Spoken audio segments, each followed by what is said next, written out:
Today we are going to set up the robotic total station in conjunction with the Dozer.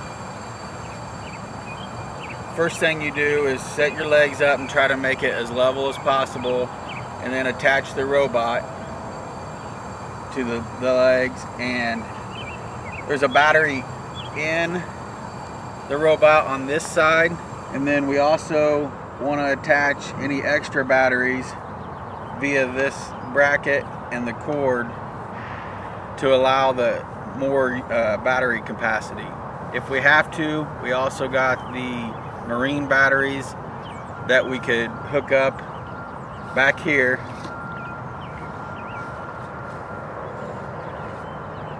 and there's an alligator clip cable that goes to the marine batteries.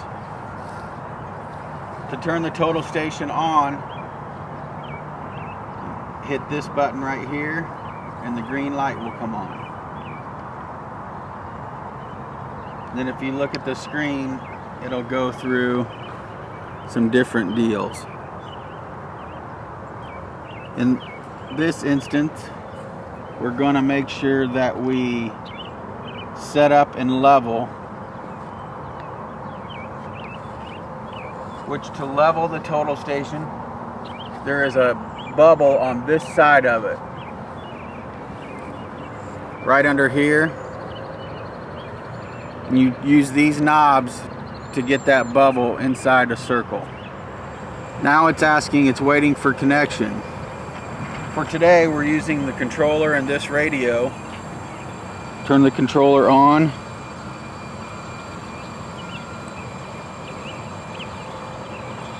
Hit the little windows. And then we want to get into the Trimble SCS 900 program. Just make sure it says full features. Hit OK. If you were in a job previously and you're going back to that job, you could hit yes. For this instance, I'm going to hit no to assume that we're going into a new job. Then you just hit the work order, say open. The current site is SIVA. You can change this by hitting change and looking down through here and selecting the site you want to. And then there's already a work order called grading. You can also make the work orders on this device right here. This was made in the office and then transferred over. For now, you hit next. Okay, and then it brings up the little map of the job. The triangles are control points. It's just want you to confirm that this is the job that you're doing. So hit confirm. Okay. Now you're going to go to system setup.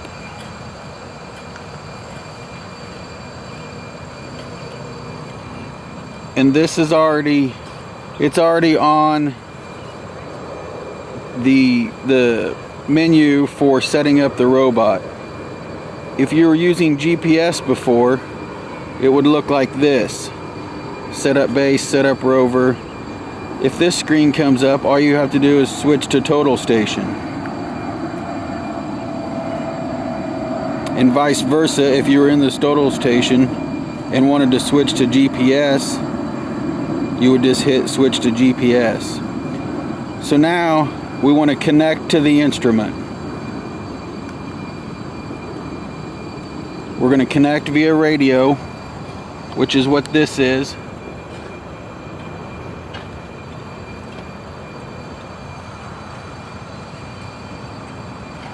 You want to make sure your radio channel here and network ID are the same as what's shown on the robot.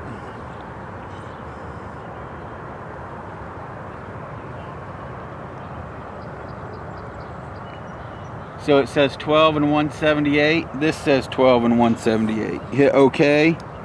So now you can see it says it's detected the radio and it's connecting. We've used this instrument before on machine control, so it's telling me that the machine or the instrument is currently in machine control mode and will be switched to SPS mode,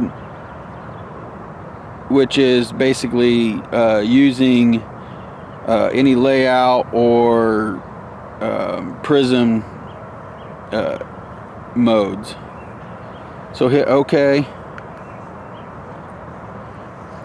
It's coming up and asking you, okay, everything looks level. Hit OK. This screen, same as what it is on GPS, it'll allow for correction due to temperature and pressure and all that. 70 degrees, we'll just leave it alone for now, that's average. Okay, battery type, that's how we got it hooked up, just to keep hitting OK. Okay, so now it's hooked up, and you can tell that by this is flashing blue. Next thing we're going to do is we're going to set up total station position. So now you have three options: set up at an arbitrary location, set up at a known control point, or read station setup from instrument. In this case, we've just got the total station sitting out in an arbitrary point, and we have two control points that we're going to shoot. So you'll pick number 1. So here, now it's asking you to pick which point you want to start out with. So we're going to start out, and I'm going to tap that triangle, which it tells me is point 1. Hit next. Okay. It'll ask, okay, what kind of target and target height. The target we're using today is this target, which is 1.58 feet tall.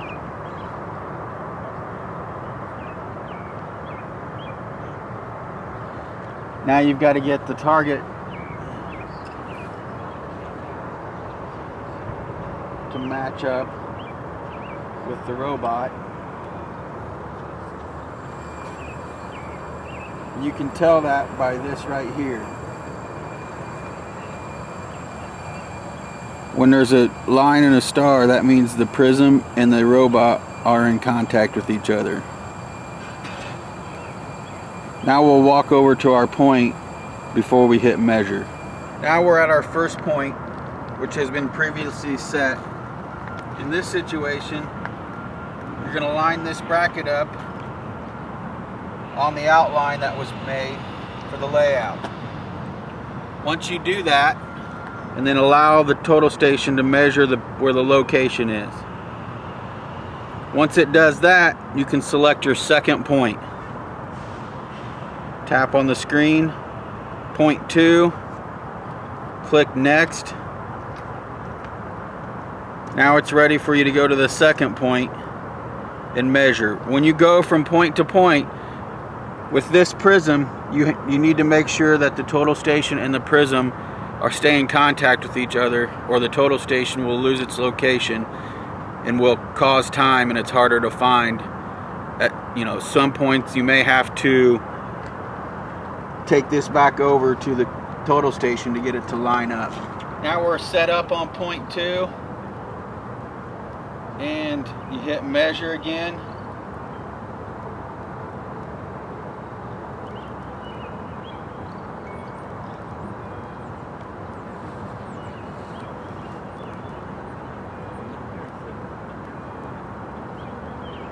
Now it'll come up and tell you if you're in tolerance or out of tolerance, which this says we're within, a 100 horizontally, and it gives you the deltas, which are the changes in the northing, easting, and elevation, which everything looks to be fairly decent.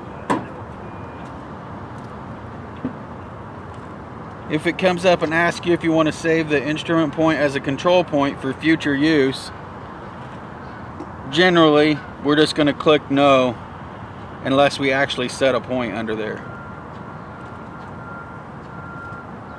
So now this instrument setup is complete, and it says select options, proceed with site measurements, set up for use with the machine control, measure control points.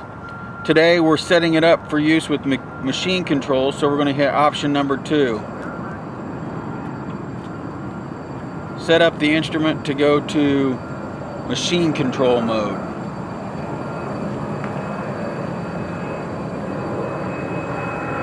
Okay, now it wants us to go back to the instrument and aim at corners of the project that we're working on, so it knows a window for the instrument to move in to pick up the dozer prism.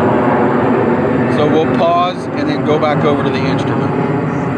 So now you have this screen, and it wants you to aim at the corner of the search window. So for this project, I'm going to tell it to look down this way towards the south, and I want it to be, this is going to be the lower left corner. You hit set, and then you have to bring it to the upper right corner.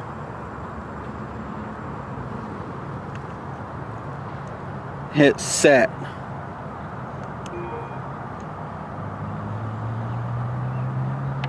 Then click next.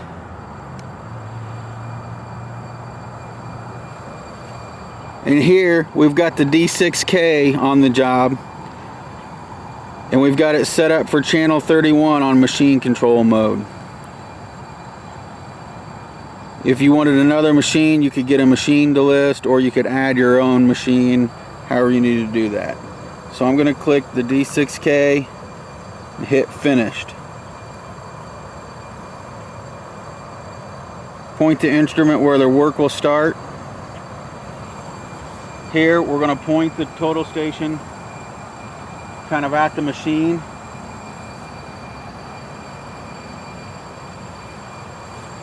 And then click OK.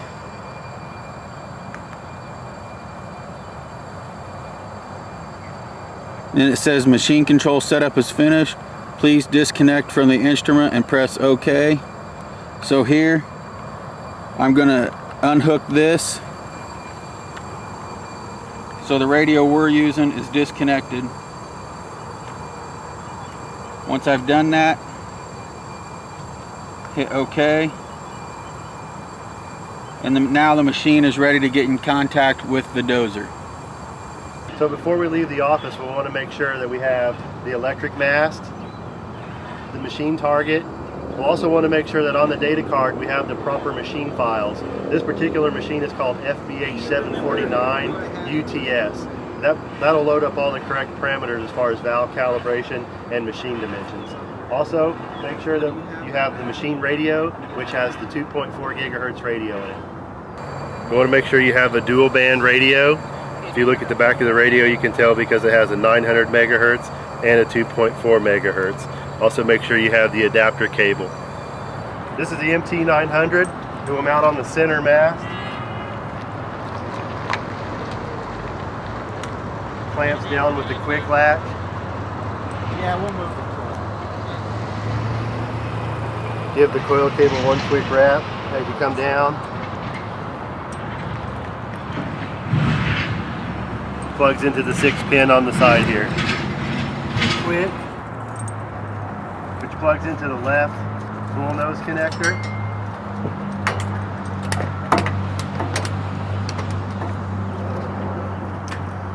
We'll give the cable one wrap here to give some strain relief to the plastic connector.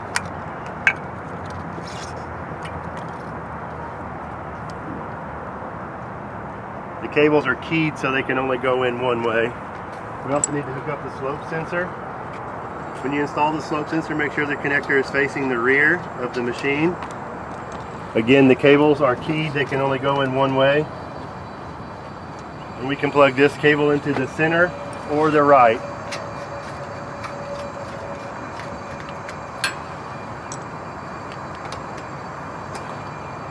like such. That should be all we need to do out front. So we'll confirm that the gun is in standby mode. We can tell because it tells us waiting for connection.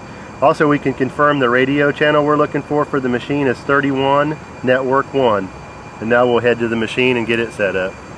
So once in the machine, once you power the display on for the first time after setting up the UTS components, it's not uncommon to get the error message that some of the required system devices are not responding.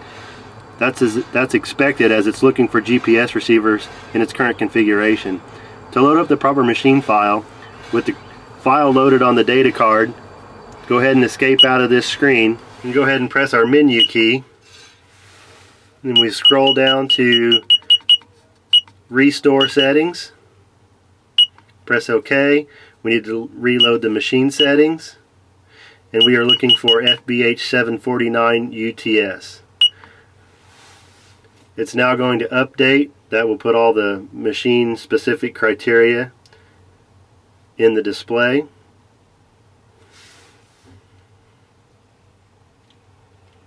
It does give us a warning that we need to check our blade wear, which is always a good idea.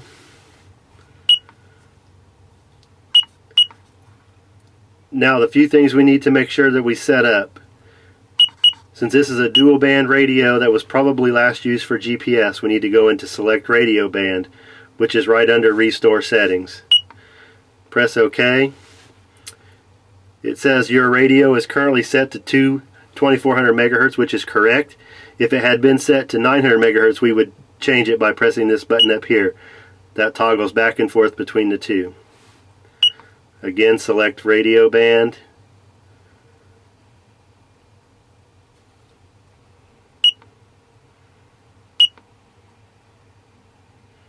It's currently set to 900. Switch that to 2.4.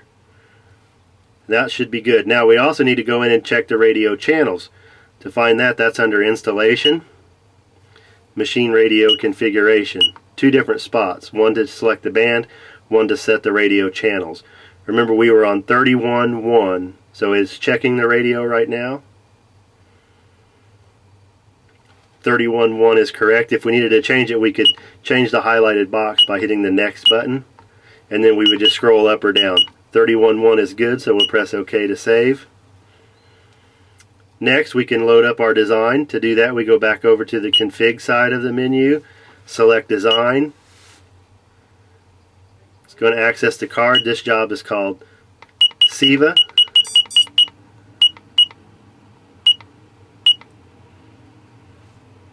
Go ahead and load that up.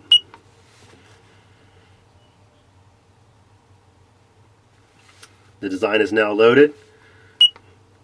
Once we come out of here, now if we hit this UTS button here, this is where we can raise our mast. We want to raise our mast up high enough such that we can work 360 degrees and not have to worry about the cab of the machine blocking our target. So we will go ahead and raise the mast.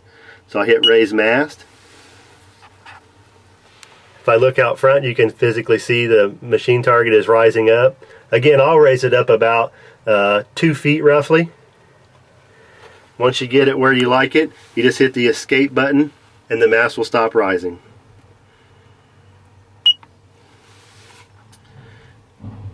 The mast has a counter inside, so you can put it up at any level and it doesn't matter, just high enough that we can see 360 degrees around the cab. Next, with everything set up properly as far as radio channels and radio band, we hit the start button. That will send a command from the machine to the robot for it to wake up. I need to use you. It will say waiting for UTS. We can kind of check up here. Right now it says connecting. Configuring.